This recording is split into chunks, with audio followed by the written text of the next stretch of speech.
equals does your device need fixing? We offer a free diagnosis. We pick up and deliver right to your door, no calls or travel needed. We send you a quote before repairing, and only go ahead if you approve it. Easy, transparent, and professional. Link in description. To start, gather your tools, a Phillips screwdriver and a plastic prying tool. First, power off your HP 250 G8 and unplug it. Flip the laptop over and locate the battery release latch. Use your screwdriver to remove the screws securing the battery. Carefully slide the battery out.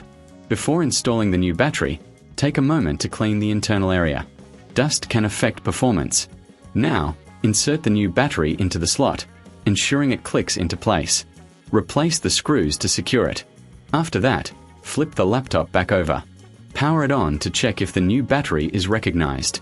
If you encounter issues, remember, we offer professional diagnosis without obligation. For your convenience, we provide pickup and delivery at your home.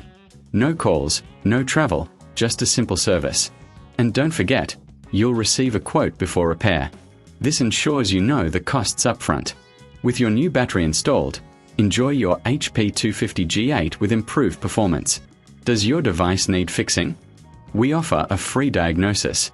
We pick up and deliver right to your door, no calls or travel needed. We send you a quote before repairing, and only go ahead if you approve it. Easy, transparent, and professional. Link in description.